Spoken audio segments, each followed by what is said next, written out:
How to see who sent you NGL messages. What's up everybody? In this video I'm going to show you guys how you can see who has sent you NGL messages. But before we begin, I want you to head down below to give our video a quick like and subscribe to the channel for more informative content like this. Don't forget to turn on the bell icon so you get notified about our latest uploads. Alright, let's begin. So NGL is basically an app where you have an option to provide a link to your stories on your social media where people tap on the link and they will send you messages which will be anonymous. But there is a way from which you can easily see the messages. You can download this app from your App Store or your Play Store.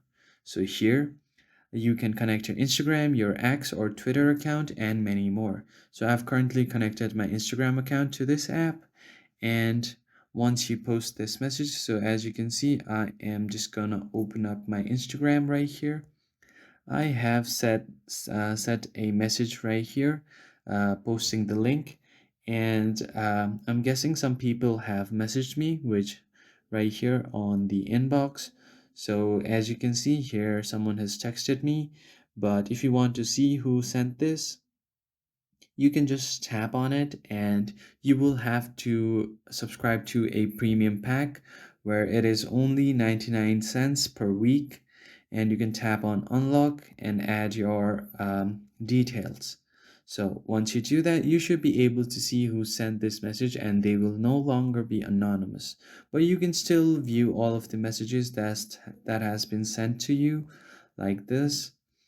So once you do that, all you have to do is, if you want to post something to your story, so you can just tap on it and then tap on reply.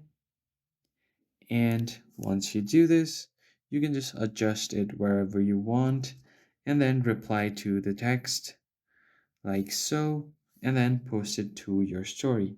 So you just have to wait, and if someone responds to your story, it's most likely that they have sent you that particular message. So that's pretty much it for this video. If you found it helpful, hit the like, share, and subscribe button. I will see you next time.